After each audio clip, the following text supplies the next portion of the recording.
If you want to use your graph paper from yesterday, you're more than welcome to do that. Huh?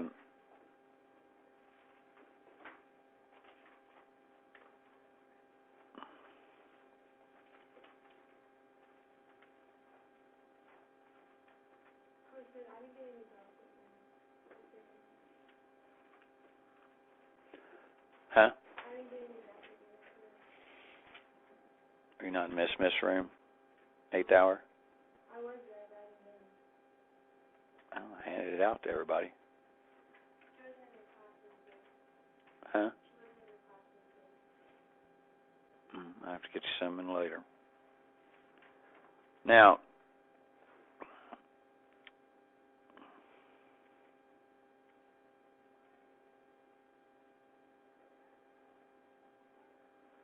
if I draw that line right there, okay,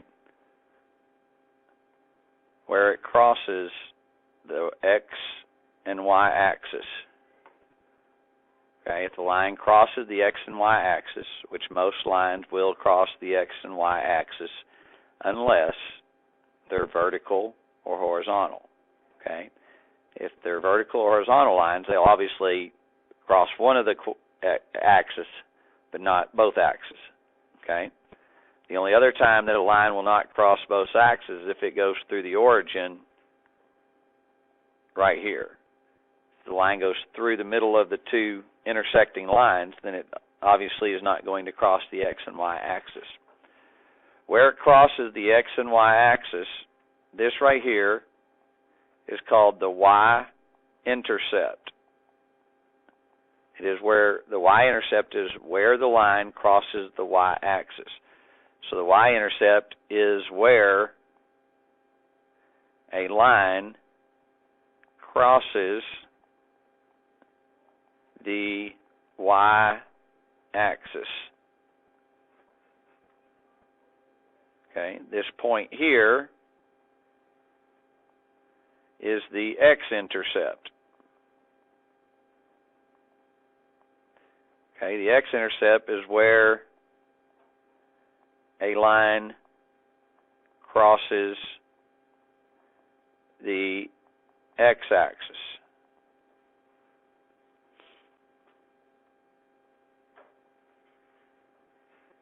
Okay, now at the Y-intercept, okay, what number does it cross at?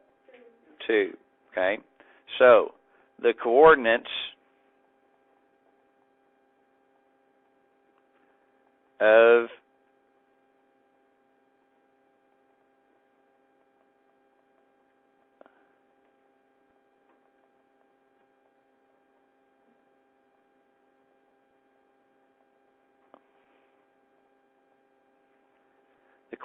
any Y-intercept will be 0 and wherever it crosses the Y-intercept.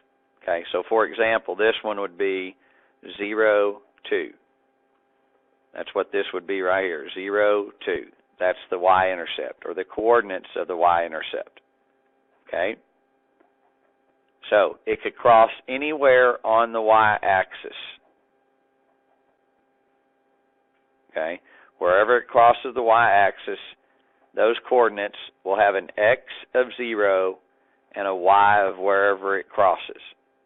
Understand that we could actually have one that crosses right there. Well, that's midway between 6 and 5. So the Y-intercept there would be 0 and 5.5. Okay, if it crossed down here, right there. Okay, well that would be where it crosses, so that would be 0, -4 would be the Y-intercept. Okay, and you're going, well, that doesn't cross the X-axis. Well, it will eventually. That line continues up like that. It will eventually cross the X-axis. So there would be an X-intercept and a Y-intercept. Okay, so that's for the Y-intercept. For the X-intercept,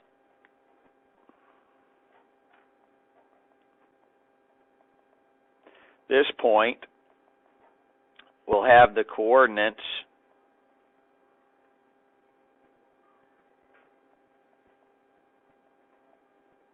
of and 0.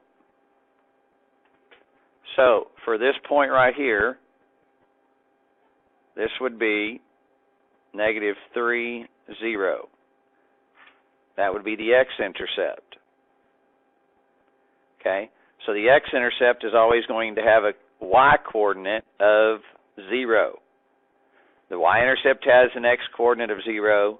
The y-intercept has the x-intercept has a y-coordinate of 0. Okay, now this line right here has an equation for it. Okay, the equation of that line looks to be, let's see here.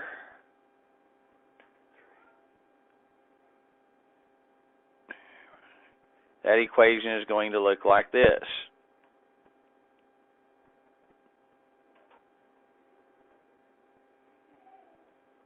That would be the equation of that line. Okay, now, you don't know how to do that yet, so don't panic. Oh, I don't understand that. You're not supposed to. I'm just showing you that it does. Every line has an equation for it. Okay, this particular one, that's the equation. This is also called function form. Okay, for example, let me give you another example of function form. This is part of this is the other thing that we didn't cover yesterday that I wanted to go in here. Let's say I had this, 5x plus y equals 5. Okay, I want to get y by itself. So how can I get y by itself? What do I have to do? Do what? Right, subtract what from both sides? So that gets y by itself. Okay, so if I subtract 5, which 5 am I subtracting? Okay, so what happens to the variable? So you're telling me that if that's 5 times 4 plus y equal 5, that you're going to subtract 5? You would multiply 5 times 4 first, right? Okay, do we know what 5 times x is? No. So we're going to subtract 5x from both sides, because that's the only way to get y by itself. Over here, these two cancel, leaving me with y is equal to negative 5x plus 5, because I can't put those two things together, because one has an x, one doesn't have an x. Okay, so that has an x, this doesn't have an x, so I can't put the two things together. Okay, this would be function form, where we solved for y. That's function form. So if we had something easy, for example,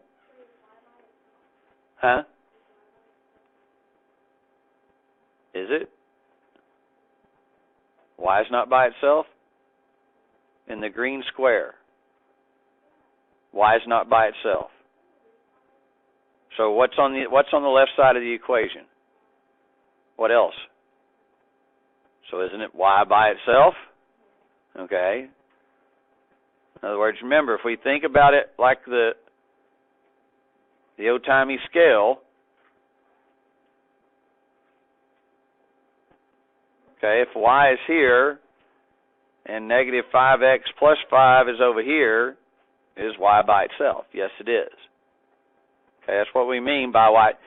There's no way to totally just leave y and that's it, because you have an equation.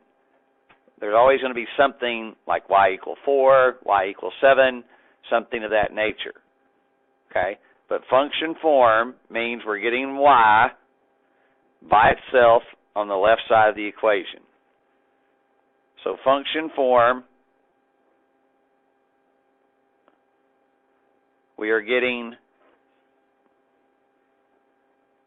y by itself on the left side of the equation.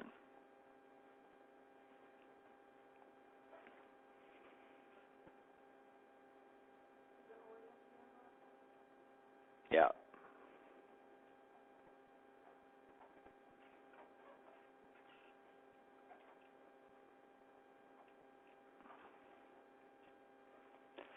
So, now back to what we started about the x and y intercept. Okay?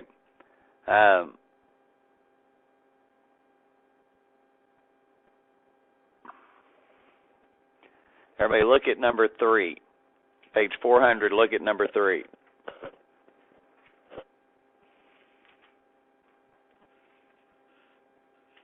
Okay, look at number 3.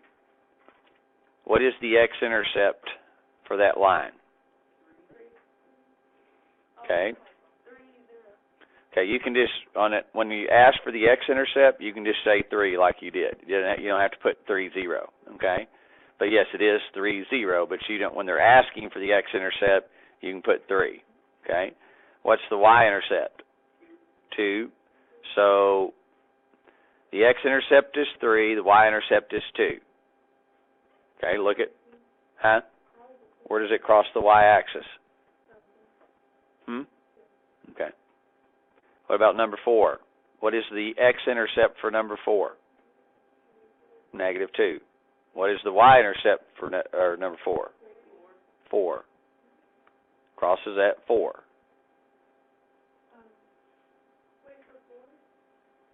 Huh?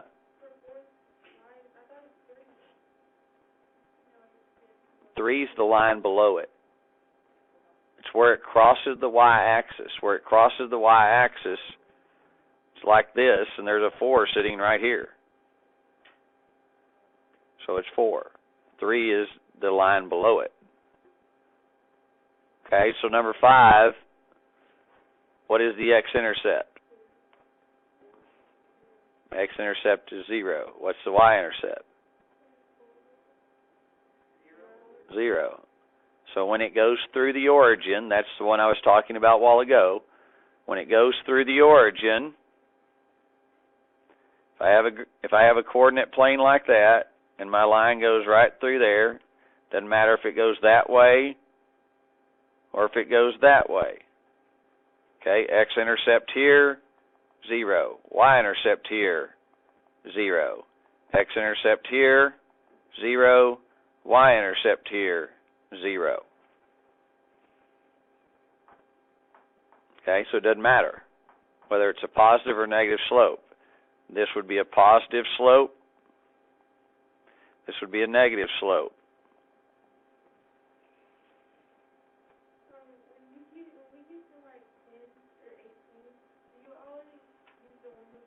No, we haven't got there yet. I'll show you. Yeah.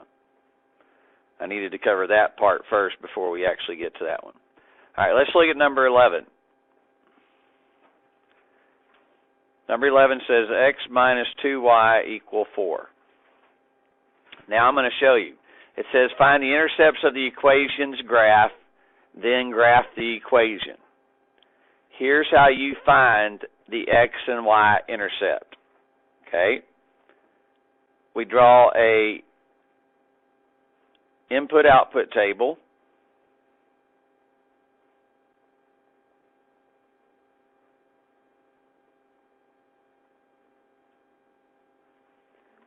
Okay, now, the x-intercept is going to be in this first blank.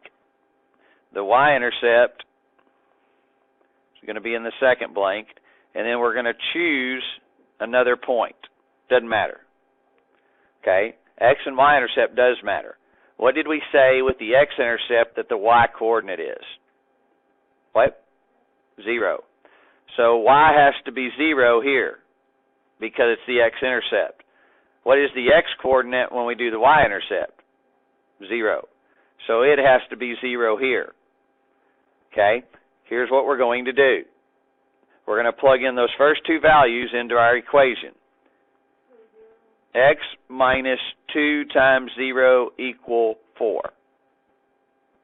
In other words, I am taking this right here and plugging it in right there for the y. Okay? Now, that gives me x minus 0 equal 4. Well, what's x minus 0? Thank you. X equal 4. So, the x-intercept is 4. So that means it's going to cross the x-axis at 4. Now we're going to do the y-axis, the y-intercept.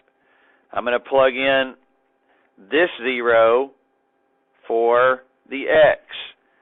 This one's a little harder. So that gives me 0 minus 2y equal 4. Now here's where some of you will make a mistake. This is 0 plus negative 2y equal 4. We have to change subtraction to addition. So what is, if I take 0 and add it to anything, doesn't affect it, right? Okay, so it's negative 2y equal 4. So now I have to solve it. Divide by negative 2, divide by negative 2. These two cancel. Y is equal to 4 divided by negative 2, which is negative 2. So, negative 2 goes there. Now, I don't care which point you choose, okay? It needs to be between 4 and negative 2. What's another value that's between 4 and negative 2? 1. So I'm going to make my x a 1 for my third point. It's always good to have 3 points to make sure your line ends up being right. So I just plug in a 1. So 1 minus 2y equal 4. Okay? This one might, this one's going to come out a little difficult. 1 plus negative 2y equal 4. I've got to get y by itself, right? I'm adding 1, so I have to subtract 1 from both sides. This cancels. What's 4 minus 1? So negative 2y equal 3. Then I have to divide both sides by negative 2. That cancels. Y is equal to negative 3 halves, which is 1.5. So, negative 1.5. So now I'm going to graph those points. I'm going to graph this equation. Okay, so I'm going to draw me a graph.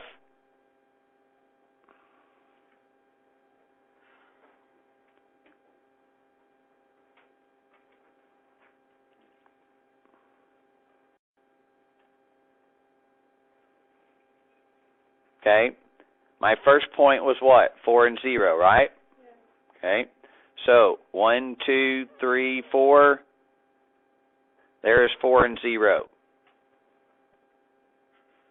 My y-intercept was what? Negative 2, correct? So negative 2, so 1, 2. So that's 0, negative 2. My final point was 1, so here's 1 and negative 1.5, right there. So that is 1 and negative 1.5. Now I draw a line through those points. Oops. Get my tilt right.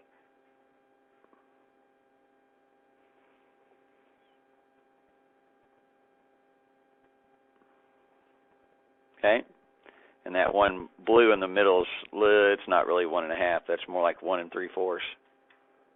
So if it was up where it was supposed to be, it'd be a little better.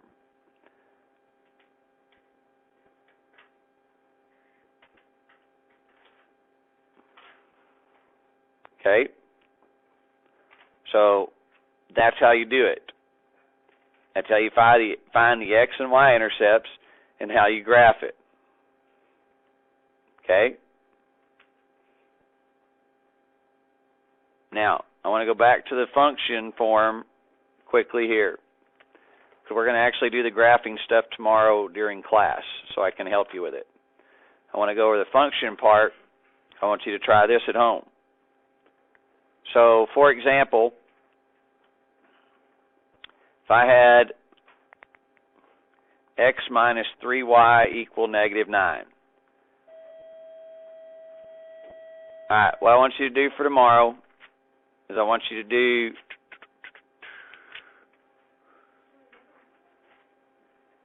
I want you to do 1 through 8. For 8.3, 1 through 8. That is tonight's homework. Okay, you will know how to do that. There's really not much any graphing, just a couple, but it's something you know how to do already. We've already explained it. You may go